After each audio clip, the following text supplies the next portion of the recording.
अधिनियम 2025 के जन जागरण अभियान गुड़ामारानी विधानसभा में गोरीमंडा में रखा गया और यहाँ गांव ढाणी में बैठे हुए अल्पसंख्यक भाइयों को मोदी जी के द्वारा उनके हित में लिए गए निर्णय को गांव-गांव तक पहुँचाना और उनको जागरूक करना कि मोदी जी ने आपके लिए इतना बड़ा कदम उठाया है, आपके भले के लिए उठाया, आपके आने वाली पीढ़ी के लिए इस वक्त बोर्ड अधिनियम में कानून में संशोधन करके इस वक्त में जितनी भी ज़मीनें वगैरह पे प्रत्येक गरीब से गरीब व्यक्ति का अधिकार अच्छा वो हमारी संख्या तकरीबन 100 की बुलाने की थी, उससे भी ज़्यादा है। मैं सभी क्षेत्र के कार्यकर्ताओं को धन्यवाद देता हूँ कि कल शाम को इस कार्यक्रम को हमने तय किया था और कम समय में इतना बड़ा कार्यक्रम सफल बनाया।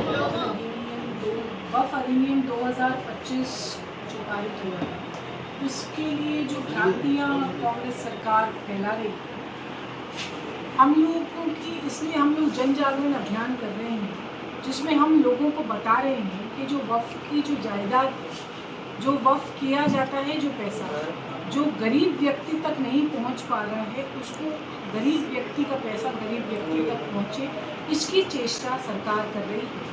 और लोगों में इस तरह की जो रिलायबिलिटी नहीं है, कि जिनको पता नहीं है, लोगों तक ये बात पहुंच नहीं पा रही है कि क्या चेंजेस हुए हैं और उनके हित में क्या है, उन सब चीज़ों को लेके हम लोगों के बीच में जा रहे हैं। और कहीं हद तक सभी लोग खुश हैं, क्योंकि जब उनको इस बात का पता लग रहा है कि अब असलियत में जो वक्फ की ज़मीनों का अधिकार है वो उन लोगों को मिलेगा जिनके लिए लोगों ने दान की थी।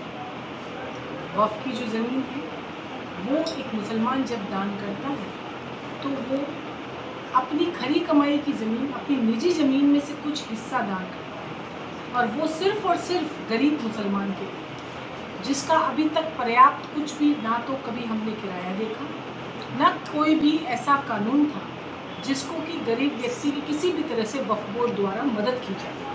और अब जो चेंजेस हुए हैं उनमें मैं समझती हूँ कि जो जितनी भी ज़मीनें हैं उनका नोटिफिकेशन होना और उनको लिस्टेड करना इस बात के लिए पर्याप्त है कि अब सही हकदार तक सही तरह से ज़मीनों का मूल्यांकन किया जाएगा और उन तक अपना हक दिया जाएगा। इस बात की चेष्टा मोदी सरकार कर रही है।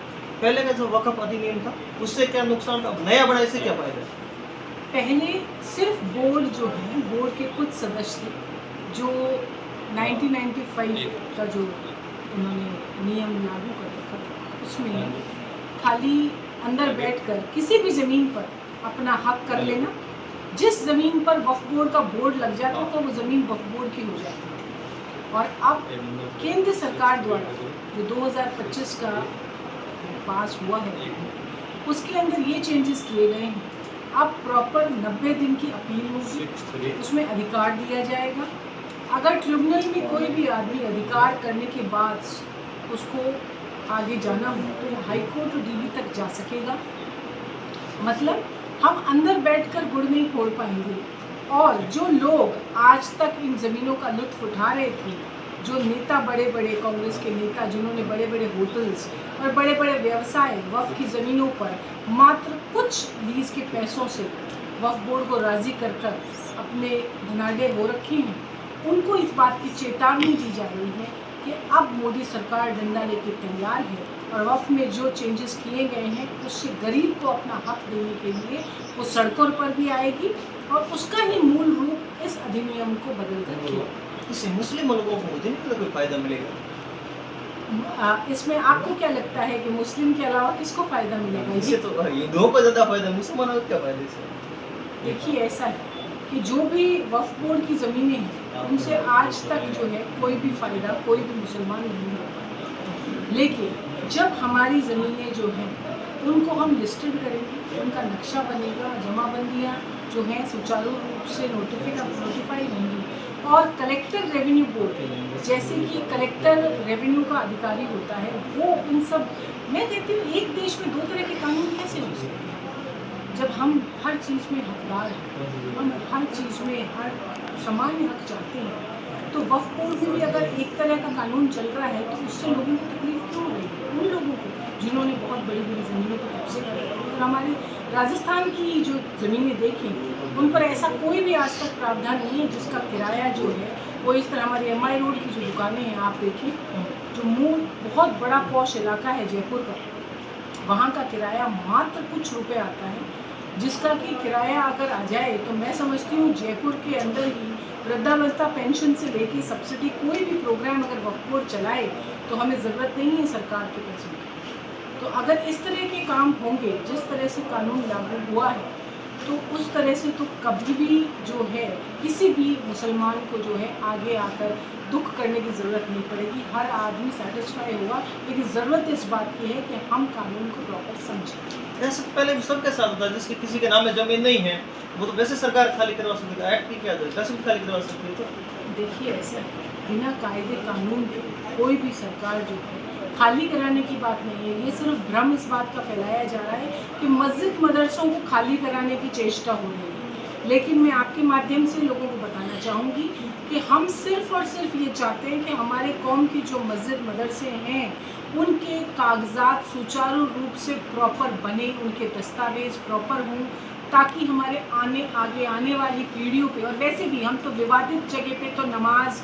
और हम किसी भी सामाजिक संस्था को चलाने का अधिकार हमें है ही नहीं, क्योंकि हमारे दीन धर्म में इस बात के लिए बिल्कुल भी नकारा गया है कि अगर कोई जगह विवादित है या कब्जे की है तो वहाँ पर नमाज होती ही नहीं है।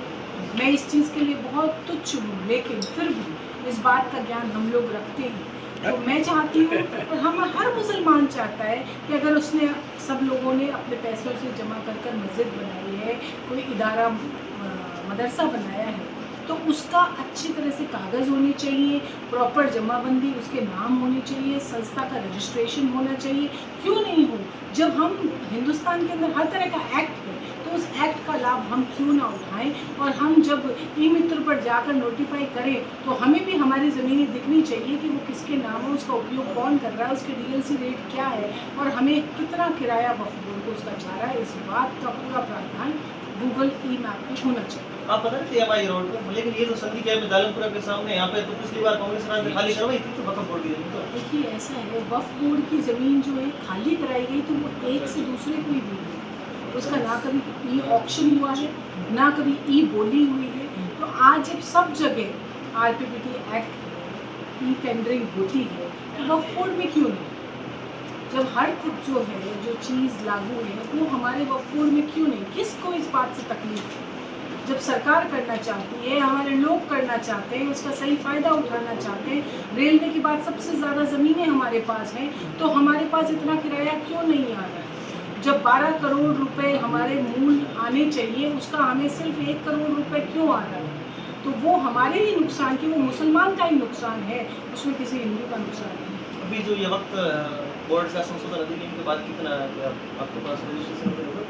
देखिए ऐसा है, अभी तो बोर्ड का गठन होगा, क्योंकि पहले 8 सदस्य हुआ तो करते थे, अब 11 सदस्य का उसमें प्रावधान रखा है और अभी सुप्रीम कोर्ट में अपील भी की गई है विपक्ष द्वारा, तो उसका निर्णय भी 2-4 दिन में आने वाला है। तो उच्चतम न्यायालय के बाद जो भी बोर्ड का गठन होगा, सरकार गठन करेगी, उसके बाद इसको सुचारू रूप से किया जाएगा। आप बूढ़ावाला नहीं और ये चोटन में ये सारा मुसलमानों काफ़ी वोटर्स हैं, इन लोग कैसे रिस्पॉन्स कैसे दें? बहुत खुश हैं, क्योंकि सरल भाषा में जब थोड़ा सा जैसे भ्रमित किया गया ना मुसलमानों को कि आपके सिर्फ एक ही लाइन में कि आपके कब्रिस्तान, आपके मदरसे, आपकी मस्जिदों को नुकसान पहुंचाया जाएगा, इसी बात से लोग डरे हुए थे।